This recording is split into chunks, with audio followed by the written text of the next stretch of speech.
Well, ladies and gentlemen, welcome to Banana Peddler Show. My name is Banana Peddler. Recently, the High Court ruling ruled on BBI issue and threw it outside the window. And people came out, people have been lamenting. The opponents of BBI are lamenting, but the proponents are lamenting and the opponents are rejoicing. One of the greatest ardent supporters of BBI is Professor Manyora, and people have been asking, what is Manyora saying now that BBI is no more? Because others are saying BBI is dead. So I decided to look for Professor Manyora so that he can give his opinion. Welcome, Prof. Thank you. I have the mask on. I must apologize. One, to it's just taking care, and number two, so that the Kenyans can see we need to be putting on masks. Continue. Yes. It's okay. Now, Prof, let me ask you a question. Yes. What is your take on the recent ruling on the five bench judge? Two things. Number one, monumental, earth-shaking, bold, and we need those kind of judges. The judiciary should have those kind of judges. We need that kind of decision that is bold and assertive. Number two is that I do not agree almost entirely with the judgment. Mm-hmm. Yes. Specifically on what? First of all, the impact it will have. Every judgment must take care of the context in which it is given. Mm-hmm. There can never be a judgment that that operates without taking the realities on the ground into consideration. For that reason. But Prof, yes. Actually, if you listen to the judgment very carefully, yes. Judges were buttressing each ruling actually with a lot of evidence, backed by the Constitution. They got it wrong. Where did they get it wrong? The Constitution, the issue was about amending the Constitution. Period. Does the Constitution provide for its amendment? Yes. Does it provide for how it should be amended? Yes. Were the processes followed according to the Constitution? In my view, yes.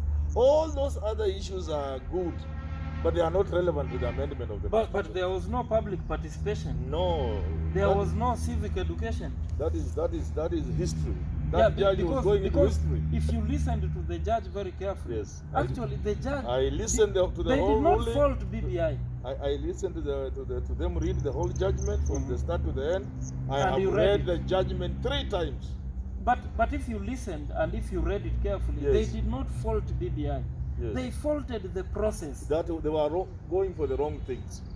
Those things had nothing to do with the amendment of the Constitution. Yeah, because number one, they said that a popular initiative, yes, the president is not the right person. They were wrong in that. And I agree. There is nowhere in the Constitution that states who should initiate a popular initiative. That was their interpretation. Yeah, because he has the influence. And their interpretation is wrong. I am saying it is wrong because, in fact, the president needs that 257 more than anybody else.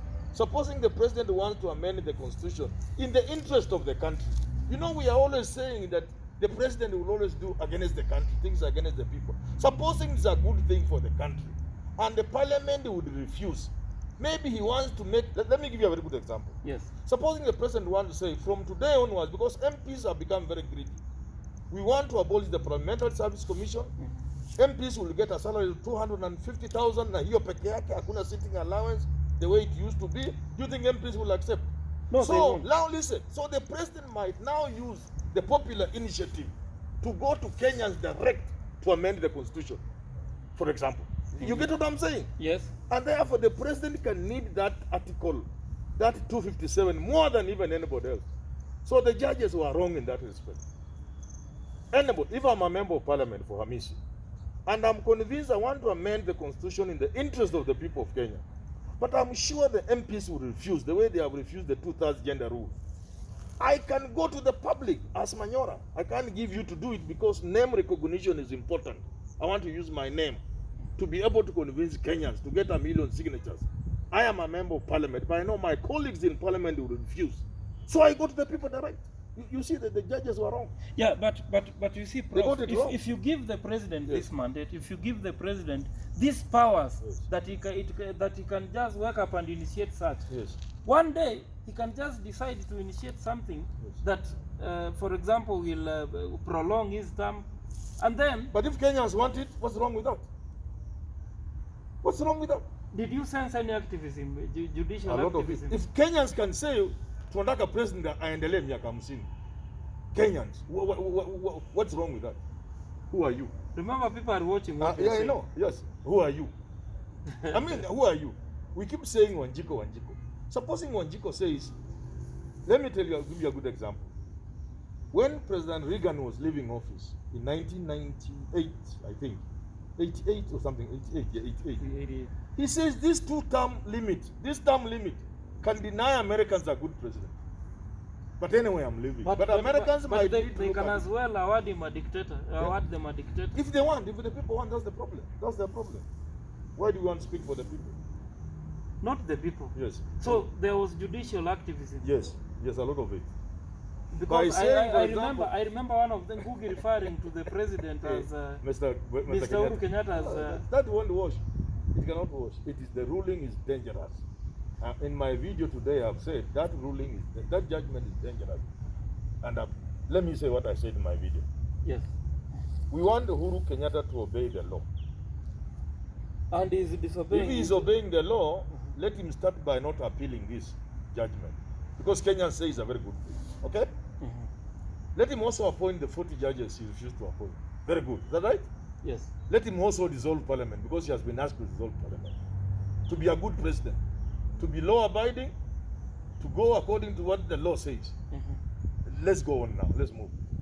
After that, let's move. Because this judgment says we don't have an IBC. Yes. Without parliament, you cannot constitute an IBC. So there is a constitutional crisis. That's why I'm saying when you give a judgment, you must think of the implications of that judgment. This judgment can plunge this country into chaos. Do you think so? If I can be Uhuru and I become a very good person, I but say, Prof, fine. do you think all the 5 judges were wrong? The 5 of them, all of them, unanimous. When judges give a judgment or a ruling, it is an opinion. It's an opinion. Yes. But this one is unanimous. It's an opinion. It's unanimous. There was no divergent opinion. Yes, they could have. You know, people also don't know. Judges, you can be 5 and one of you say no, but you choose to keep it yourself. Say, okay, I will not bring it out. I agree with you. Let's just read it as if we are unanimous. But you know, I have my reservations. You know, people know you are Baba's right hand. No, not that. Do you think they should appeal this ruling? If they don't, I will. And if they appeal, and if they do, yes. What impact does it have? Because experts say that it will take a minimum of not less than 3 months for judges to have a look at the appeal and maybe come to the wrong. conclusion. Another thing, which and it's coming from lawyers. It is so wrong. This judgment is so good because the issues are so clearly identified. Number one, they identify each issue and deal with it so logically and systematically that what you need is to sit down 3 days as a bench. The issues are clear, the thinking is clear, the reasoning is clear, the conclusion is clear. So in 2 days, there's nothing else a judge can do. You will be able to pronounce yourself on this judgment. And if it goes to the Supreme Court, they need 1 hour. Because the Court of Appeal will have further distilled. The issues are so well distilled by this judgment, by the way. It's so well reasoned. Yes. When a judgment is so clear and well reasoned, you can deal with it within a day or 2 as a Court of Appeal. And then, if it goes to the Supreme Court, they need 1 hour. So, this thing can take in a week. Finished. At most 2 weeks. There's nothing, this ruling, dealing with this appeal, is not as complicated. Listen. Yes. Dealing with this appeal is not as complicated as dealing with a presidential petition. And there are 14 days. There are 14 days. So when people are talking 3 months, I don't know what they are talking about. This is comprehension. You can give this judgment to Form 4 students and ask them questions. And they will answer you. But the judges were clear. It's so clear. That's what I'm saying. It's so clear. Clearly, Prof. Yes. When you look at, especially after the ruling, Yes. you can read the mood of the country. No, it's not that. Everybody was celebrating. The people can also be wrong, and they can be few. No, but They can be few. it is you who said here that the people are always right. I'm saying. Article 1 of the I'm Constitution. saying, even in their, for example, It is the people who have the power. listen, The if sovereign. the people, for example, if people were to accept 50 years for the president, they will be wrong.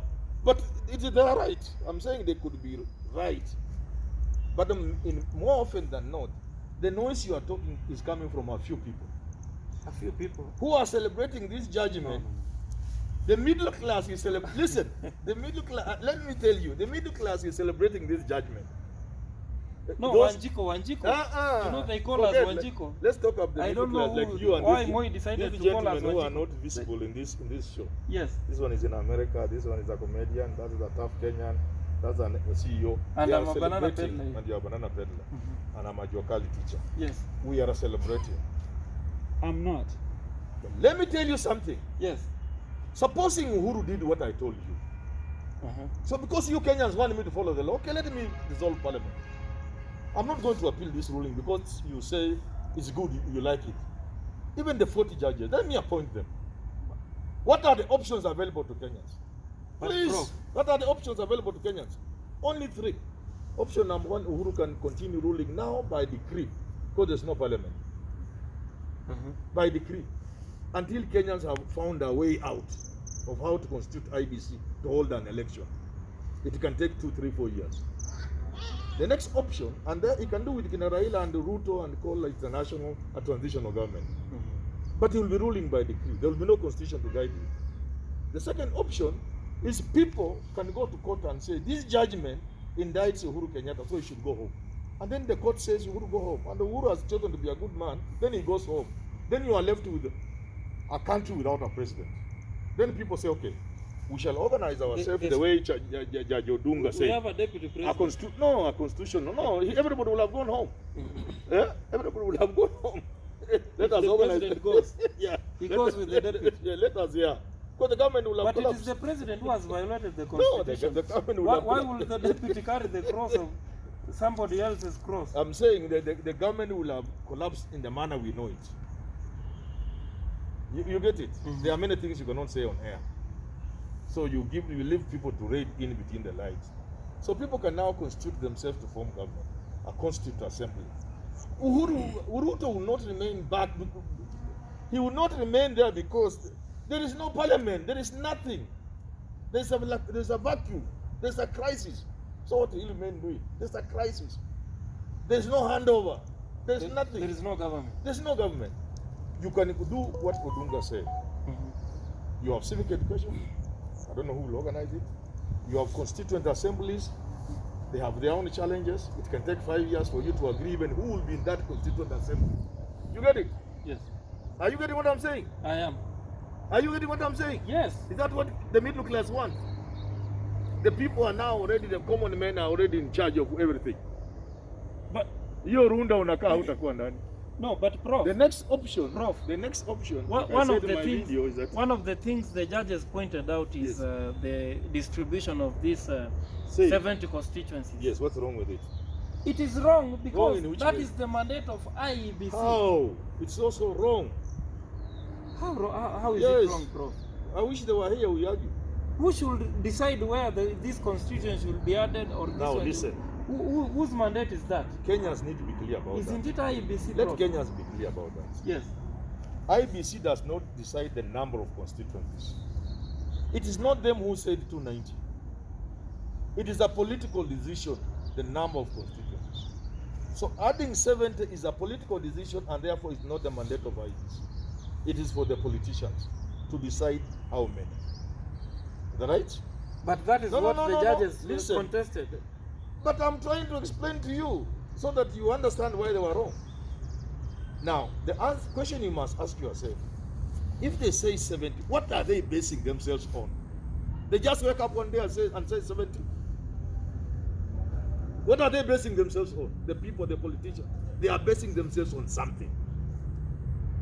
And it is that something they are basing on that leads them to say, let Kakamega have 2, Bungoma have